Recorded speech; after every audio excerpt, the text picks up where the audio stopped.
Praise the Lord. Let us just take this time to worship. All power belongs to you. All power belongs to you. In heaven and the earth. All power belongs. All power belongs to you. All power belongs to you. All power belongs to you. In heaven and the earth. All power belongs to you. Power belongs to you. Power belongs to you. All power belongs to you. In heaven and the earth. All power belongs to you.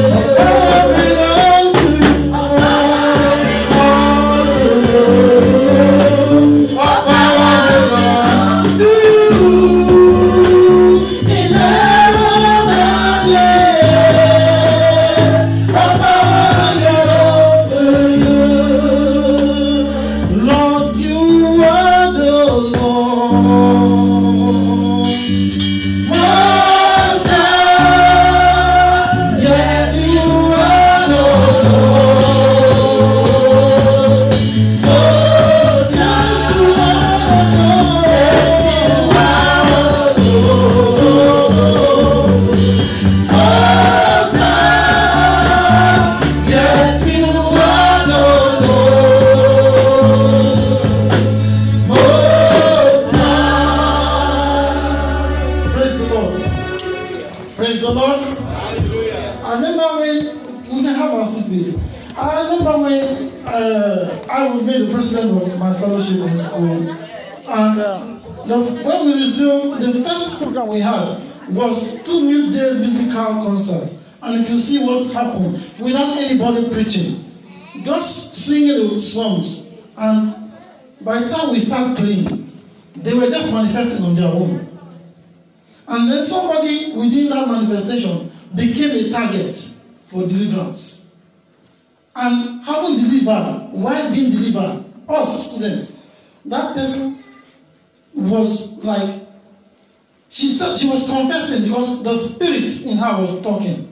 And when we interrogated her, she said, I'm here to kill. What's your purpose? She said she is from River Nile, and I'm here to kill. Why are you here to kill? He said, because her own mother, physical mother, is being tormented by her mate, her spiritual mate in the River Nile. So they want to kill her mother. When she's tortured in the spirit, she's sick in the physical. So their intention is to kill her finally. And so she pleaded and then said, bring somebody else. So she came into the first fellowship to find somebody, student fellowship. And her target was Sister Funshaw. Sister Funshaw was the vice president. I was the president of the fellowship. And she was busy singing. And the music was on. We didn't put mic in her mouth. So she was not hearing what he was saying.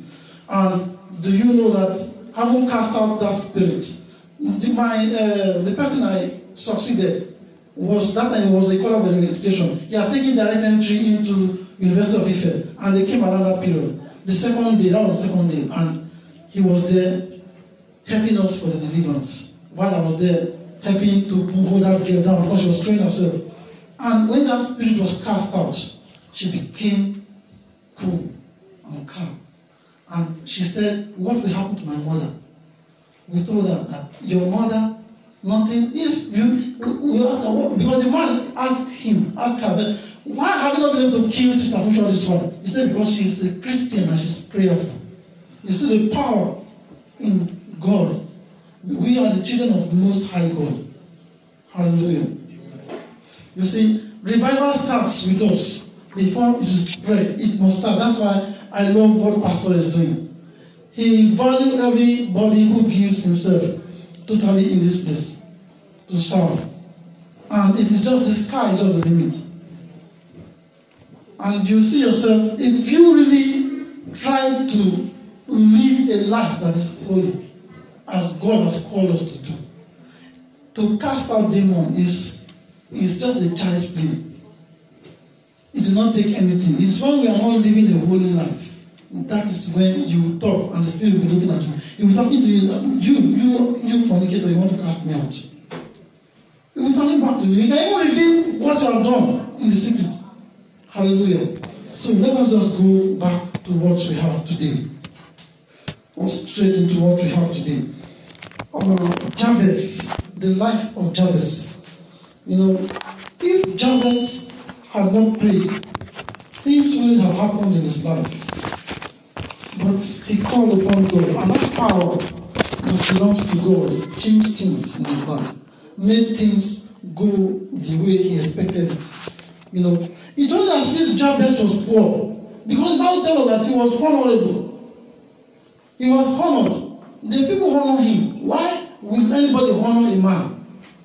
The number one thing is if you have something that's called something like money, like wealth, people will always honor you. They don't want to care how you get it. Just get it, they will honor you. So I guess it must have been somebody who has something wealth. But man is not insatiable. You must want to get more. Hallelujah. So when he cried upon God, he even asked God, add to my, expand my coast. He said, take this pain away from me. And what is the pain? Sorrow. That is why we must be careful before you give your child a name. Go and pray about that name and have a vision for that name. Why God is giving you that? Are you getting me? Not a name that will pull down that child to make that child strong for the rest of his life. Hallelujah. Let us see 1 Chronicles.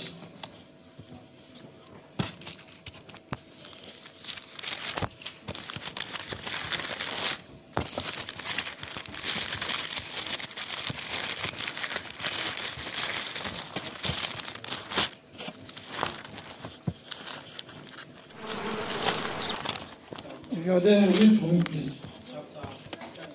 1 Chronicles 4, 9 to 10.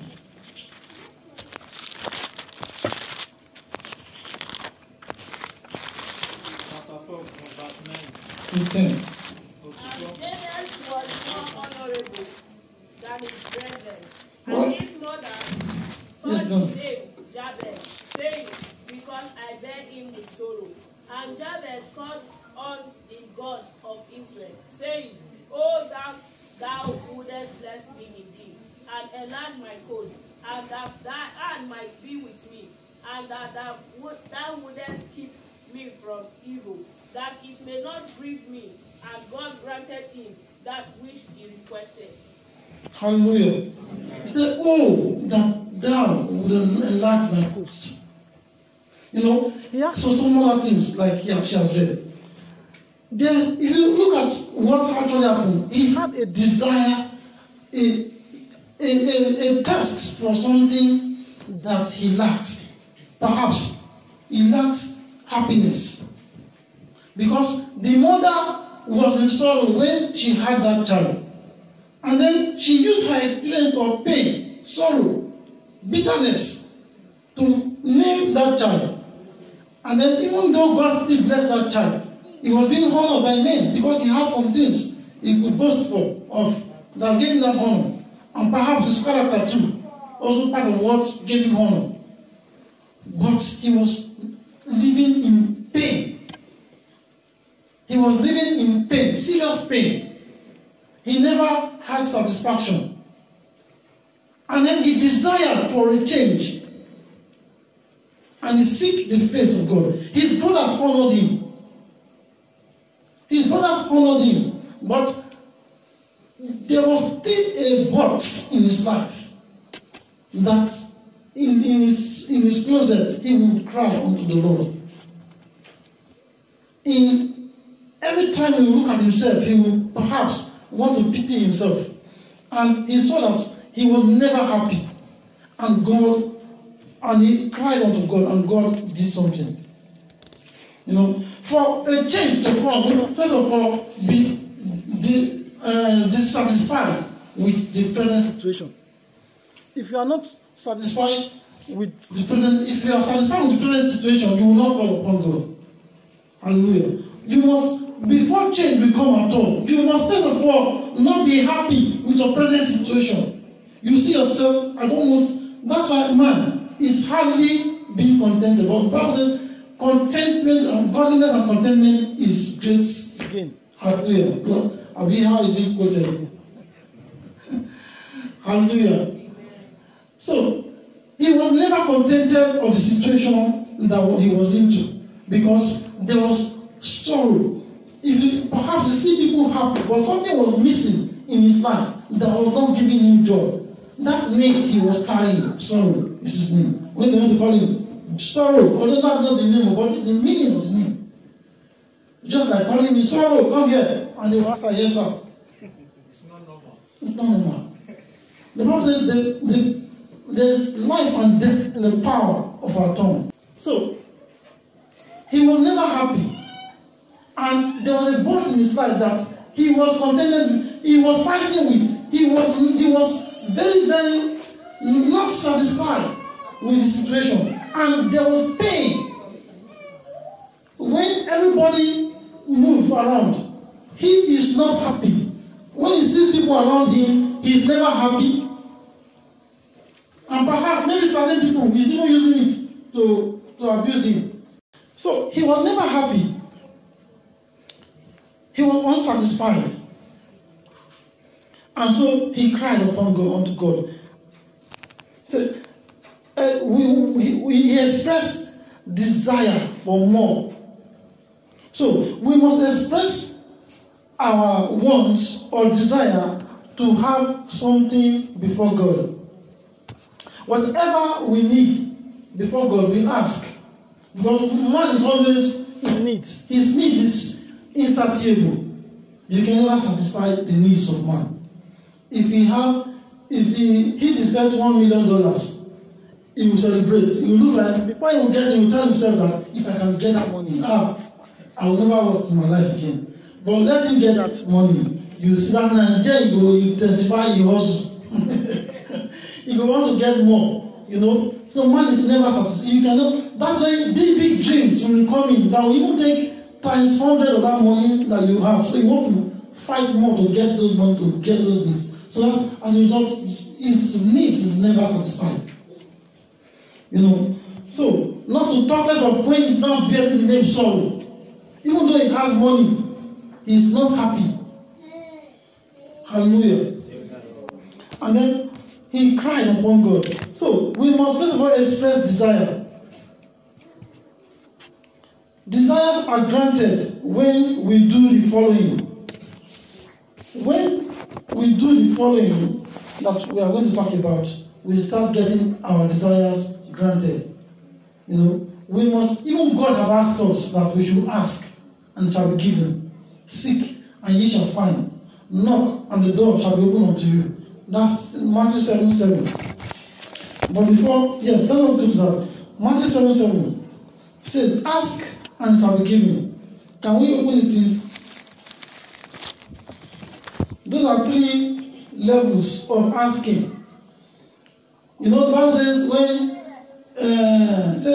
the kingdom of God suffers violence, but the violence takes it what by force. You first of all ask with gentility, and you get. But in a situation whereby you don't get, and you have exhausted the medium of asking, what is the next thing? You seek. You start look. If I have, they don't give me. I will go find out by myself. You start seek. Your potential you shall find. That's when you talk about if a man he finds a wife, but finds a good thing, and some other things as well. If you find anything that the things you want, by that nobody can give you by asking, you go and find it. Hallelujah. Now, if you find and you don't get, what do? You knock at the door of heaven. And when you start knocking, bang, bang, bang, anybody don't knock the door, you say, oh, the blood will destroy me. That's violence. That's violence. You are taking it to another level entirely. And that's the violence. You hit the door, you bang on the door, and that person will come by fire, by thunder. And I was waiting there, waiting. wait, okay, now this thing, just take and make the goal. So long as I don't collect with him, waiting happen, I will run this family again. I don't get what I need. Hallelujah. So that is that's Matthew 7:7. So we are talking about desires are granted when we do the following. When we first of all ask. You desire for something, then you ask. Hannah was looking for a child for years. She never got. She asked for years, she never got. She cried and cried and cried before God. At the end of the day, she took it to another level. If you give me, he made a covenant with God. If you give me a child, a male child, I will give him back to you. And God heard. That was when it was settled. Hallelujah. So, you see, she had a desire. Even when her mates were laughing at her, mocking her, that she cannot have a child. It will pain. You can imagine the situation that she finds herself. So she had to ask. She had to find. And then eventually, she knocked at the door. And God eventually answered. So that desire was in her. And then she asked. Now, another level, delight for us, for our desires to be granted, we will do the following, we will ask. Then 2, now, we have to delight ourselves in the Lord. When you delight yourself in the Lord will grant you things. If you are happy in the presence of God, if you come to church, you are happy. You are at home, you don't want to be. Man can decide to be happy or to be sorrowful. Hallelujah. When your mates are laughing at you that you don't have, and you want to start feeling bad, you tell yourself, I am okay. I am the richest. I'm happy. I choose to be happy. Even when the food not there for ground for me to eat right now, I choose to be happy. I cannot be sad. Delight, and even sing praises in the presence of the Lord. Delight yourself. Let us see Psalm 37. Psalm 37 verse 4.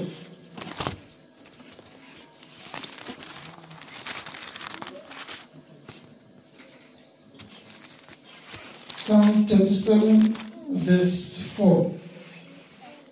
Delight thyself also in the Lord, and he shall give thee the desire of thine heart. Hallelujah. Amen. When David danced, people wonder why David is a friend of God. Is God so much? Excuse me.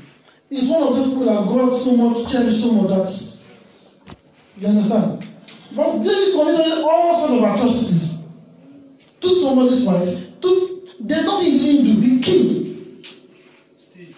Yet God still loved him so much. Why? Because when they tell him, this is what you have done, you have sinned against your God, he will melt down. Oh, who granted up? Who am I? Oh, before you go, and he will go crying. He will repent. Even though the next minute he's going to do the next sin again. He will come back again and melt before God. He will never do that sin. And that's why sometimes when I define who a believer is. A believer is not somebody that will commit his sin and then he will remain in it. Even if he deliberately go and do that thing, he knows that you cannot live with 1 second of leaving that place. You start crying before God.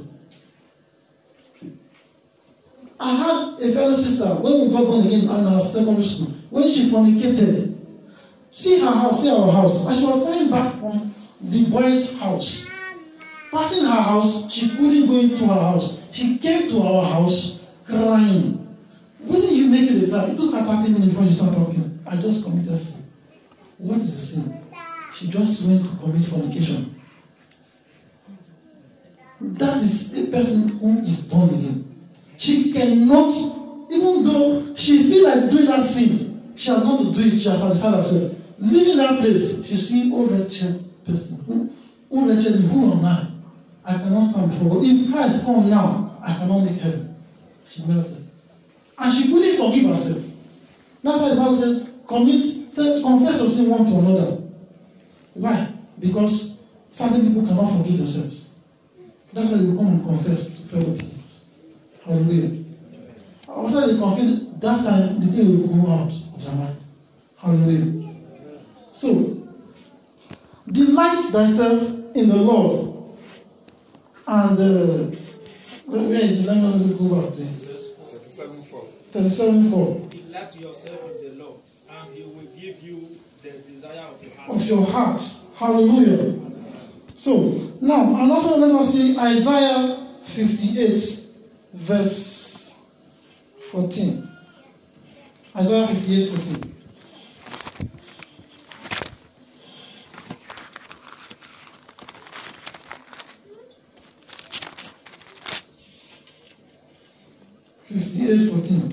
Then shalt thou delight thyself in the Lord, and I will cause thee to ride upon the high places of the earth, and feed thee with the heritage of Jacob thy father, for the mouth of the Lord has spoken it.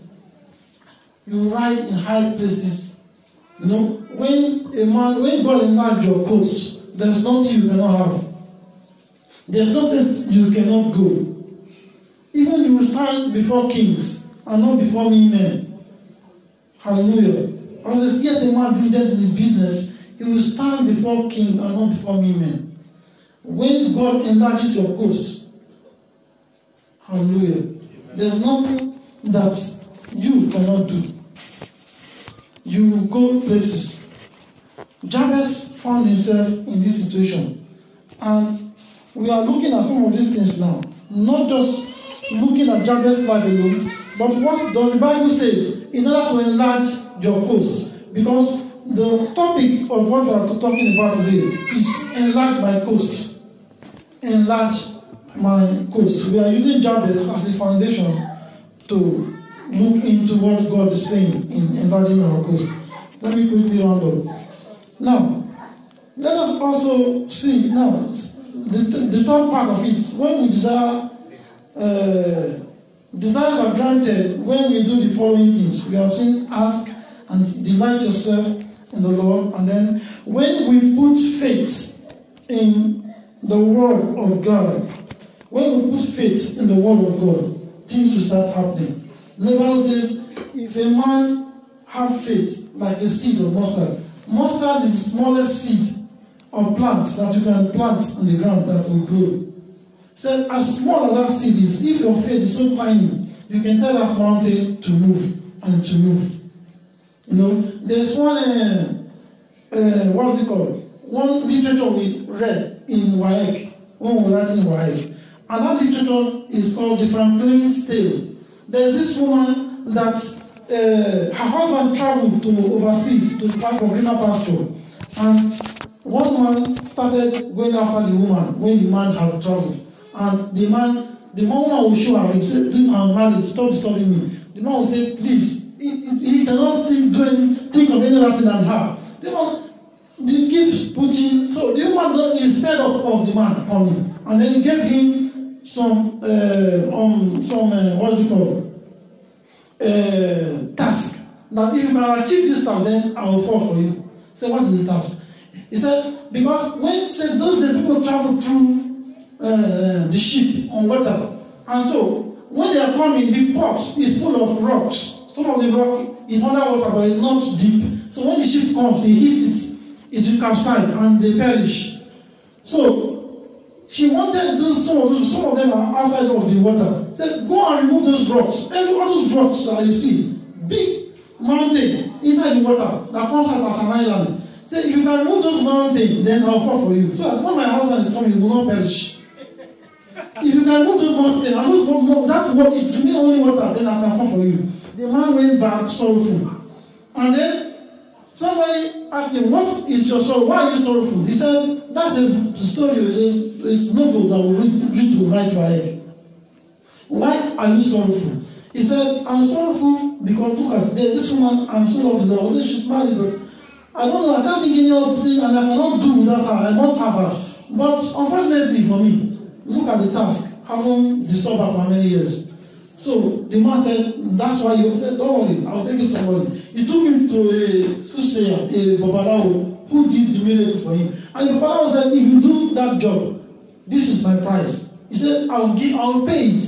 And it was so high a price. And then the man wanted to bring, he said, let me do the job. When I do it, you see that you have done, then you bring my money for me.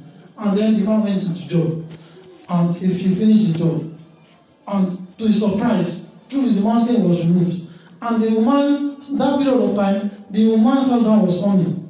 And the man went to the woman, I've done the job with the woman. The woman broke down.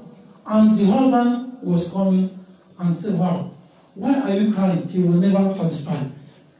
To welcome a husband that she has not seen for more than a year. At the end of the day, to cut the story short, the woman eventually narrated the story to the husband and said, look at the man has moved the mountain to something I thought would be an impossible task for at least for him to leave me alone finally.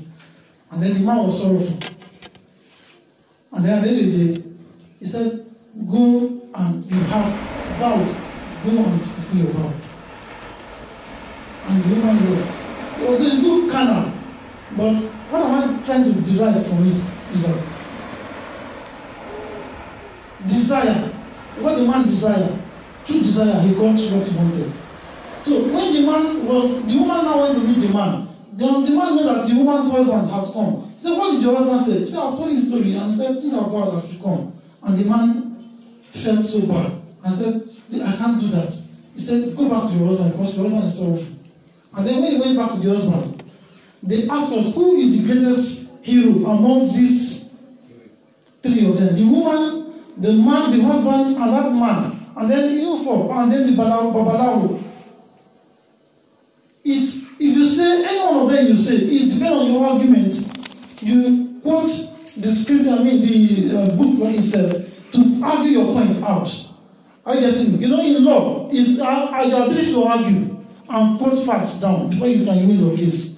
So he said, anybody could be the greatest hero, depending on the argument you showcase there. Hallelujah. Because for the woman to say her vow, she could not do it, but look at her faithfulness.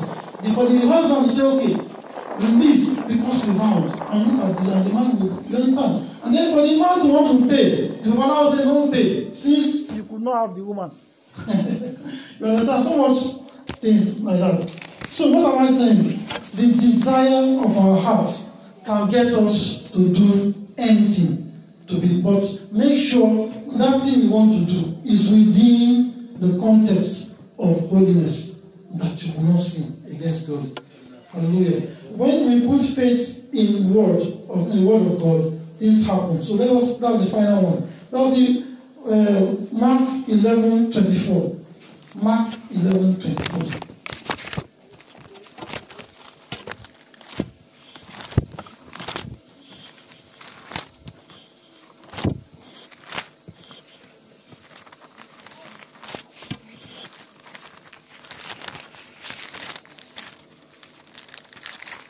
Therefore, I tell you, whatever you ask for in prayer, believe that you have received it and it will be yours. Thank you. So believe, whatever you ask, believe that to be yours, that God has answered you. Hallelujah. So we must put faith forward as we ask for that thing which we are satisfied, that we crave for, that is making us unsatisfied. We must put faith into it and believe that we will get it. And when we do so, it will happen for us. Hallelujah. So it doesn't matter if it takes time, because sometimes God's own time, God wants to wait for his own time. Hallelujah. So, but meanwhile, to round up, if you get that which you have got, haven't worked so hard for it, and prayed, and asked God, you will believe God, and you eventually get it. Do not boast for it. Because the Bible says, it is not of him that willeth, nor of him that runneth, but it is of God that showeth mercy. And now I say, it is not of, it is not how it is put. That one I say, it is of God. It is of him. It's not of him that runneth, not of him that willeth. It's of God that showeth mercy. Yeah, that one, the other one is time and chance. Happened to them all. Happen to them all. Hallelujah. Time and chance. Who made that time and chance to happen to you? It's God. For example, I've been before from my former church. Our pastor have been preaching, telling us that you can inherit property in this land. And I've said it on this place in a Tuesday, not knowing that a sister have got an inheritance through that. She gave a testimony on this place. So I'm not the one telling you. She has told us. So I'm referring to it. Hallelujah. So, not time and chance happen to it. So, if she comes bragging, it is God that gave it to you. It is not your power. Hallelujah. So, we may believe in it, do this, do work towards it.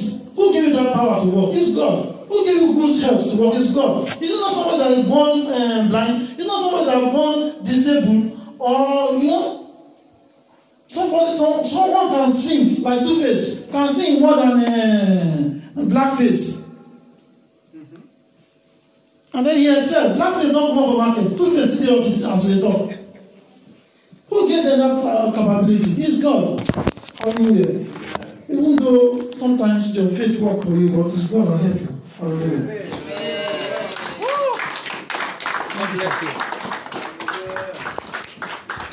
Hallelujah. Amen. The Lord is good all the time. Amen. What are we to say to our daddy? More anointing, more understanding.